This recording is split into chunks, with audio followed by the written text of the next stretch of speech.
সকাল সকাল ঘুম থেকে উঠে এক কাপ চা বা কফি না হলে চলেই না, তাই সকাল সকাল ঘুম থেকে উঠেই এক কাপ কফি খেয়ে নিচ্ছি। কারণ সকালবেলা চা বা কফি না খেলে মনে হয় যেন ঘুমটা কাটতেছেই না এবং কিছু খাই নাই এমনই মনে হয়, এবং সারা দিনটাই কেমন জানি কাটে। আর এক কাপ চা বা কফি খেতে পারলে এত বেশি রিফ্রেশ লাগে, মনে হয় শরীরটাই যেন ভালো হয়ে গেল। তো যাই হোক, সকালে নাস্তা করার আগে এক কাপ কফি খেয়ে নিলাম। যদিও খালি পেটে চা বা কফি খাওয়া উচিত নয়, সকালবেলা ব্রেকফাস্ট করার পর বা ভারী খাবার খাওয়ার পর চা কফি খাওয়া উচিত।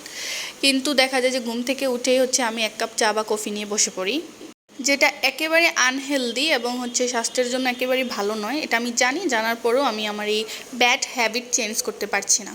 তারপর ওই দিন বৃষ্টি হচ্ছিল, তো বৃষ্টি হওয়ার কারণে সব কিছু একদম গাঢ় সবুজ দেখা যাচ্ছিল। আর ওইখানে সুন্দর একটা পাখি বসেছিল, যেটা আপনাদের সাথে শেয়ার করে দিলাম। জানি না আপনারা দেখতে পাচ্ছেন কিনা বা ক্যামেরায় ভালোভাবে স্পষ্ট বোঝা যাচ্ছে কিনা, কিন্তু আমি যেহেতু এটা ভিডিও করেছি, সো আমি এটাকে স্পষ্টই দেখতে পাচ্ছি। তো এই সুন্দর পাখিটাকে ক্যামেরায় একটু ক্যাপচার করে নিলাম।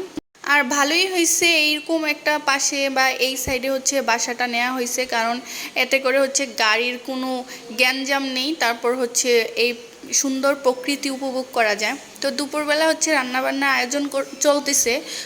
তো আমি সুন্দর করে এখানে মাছ ভেজে নিচ্ছি, মাছ রান্না করা হবে, টক রান্না করা হবে। তো আমিও একটু টুকটাক হেল্প করতেছি, যদিও পুরা রান্নাটা আমি কমপ্লিট করিনি। আর এই যে দেখুন, যারা আগের বাসায় ছিল তাদের বাসার অবস্থা, এগুলো আমি কোনোভাবেই ক্লিন করতে পারছি না, উঠাতে পারছি না। এগুলা ক্লিন করার বা উঠানোর কোনো ওয়ে থাকলে আমাকে অবশ্যই কমেন্ট করে জানাবেন।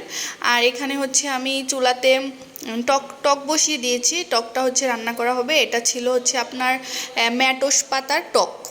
আমাদের এলাকার ভাষায় এটাকে ম্যাটোস পাতা বলে, আপনাদের এলাকার ভাষায় কী বলে জানি না। যদি থাকতো পাতাটা তাহলে দেখাতাম। আর এই যে দেখুন, এই পেঁপেটা বাসার নিচে একটা লোক নিয়ে যাচ্ছিল পেঁপে, তো ওখান থেকে 2টা না 3টা পেঁপে রেখে দিছিল। আর পাকা পেঁপে আমার অনেক বেশি পছন্দ, পাকা পেঁপে আম আমি অনেক বেশি পছন্দ করি। তারপর খাওয়া দাওয়া শেষ করে একটু রেস্ট নিতে পারিনি। এখন আমি আমার বাস্তিকে নিয়ে ডাক্তারের কাছে চলে যাচ্ছি, কারণ ওর শরীরটা খুবই খারাপ। ও ঘুমাইছিল, ঘুম থেকে উঠেই ওকে নিয়ে চলে যাচ্ছি হসপিটাল ডাক্তার দেখাতে। তো ও বাহিরে যেতে পারলে খুবই খুশি হয়, এত খুশি হয় ওর যদি পেটে খিদাও থাকে না, খিদায় চিল্লাচিল্লি করে না। হ্যাঁ, যদি বাহিরে বের হইতে পারে, ওর কাছে ওইটাই আনন্দদায়ক মনে হয়। তারপরে এই যে দেখুন, ওর মনটা খুব খারাপ ছিল, কারণ মাত্রই ঘুম থেকে উঠাইছি, কিন্তু কোনো কান্নাকাটি নাই, খুব হ্যাপি ছিল মনে মনে, যেহেতু ও বাহিরে যাচ্ছে। আর ওকে নিয়ে কোথাও গেলে সবাই ভাবে যে এটা আমার বাচ্চা বা আমার মেয়ে। কেউ বিশ্বাসই করতে চায় না যে এটা আমার ভাইয়ের মেয়ে। আমি কাউকে বিশ্বাসই করাতে পারি না যে আমি ওর মা না, আমি ওর ফুপ্পি। সবাই ভাবে আমি ওর মা। তো যাই হোক, কেউ আমাকে যদি জিজ্ঞাসা করে তাহলেই আমি বলি যে আপনার মেয়ের বয়স কত বা এরকম কিছু একটা, তখন বলি যে না, আমার তো মেয়ে না, এটা আমার ভাইয়ের মেয়ে, আমি ওর ফুপ্পি লাগি। কিন্তু এমনি কেউ কিছু বললে আর আমি বলি না বা পরিচয় দিই না যে আমি ফুপ্পি বা আমার ভাইয়ের মেয়ে। তো যাই হোক, ও বাচ্চা মানুষ, মা ছাড়া একটা বাচ্চা রাখা তো কতটা কঠিন এটা আমরা সবাই জানি। তো ওকে কোনোভাবে টেস্ট করিয়ে ডাক্তার দেখাইছিলাম, ডাক্তার কতগুলো টেস্ট দিছে, টেস্ট করিয়ে কোনোভাবে বাসায় নিয়ে দিয়ে আসছি। তারপর রিপোর্টগুলো নেওয়ার জন্য আবার 1 ঘন্টা পরে এসে আমি 2 ঘন্টা ওয়েট করে দেন রিপোর্টগুলো নিয়েছি, কারণ যিনি রিপোর্ট দেয় তিনি তখন ছিল না। তারপর বাসায় আসার পর পেঁপে এই যে এরকমই হয়, কোনো কিছু ভিডিও করার সময় ঠাস করে হাত থেকে পড়ে যায়। সবসময় তো আর দেখানো হয় না যে পড়ে গেছে।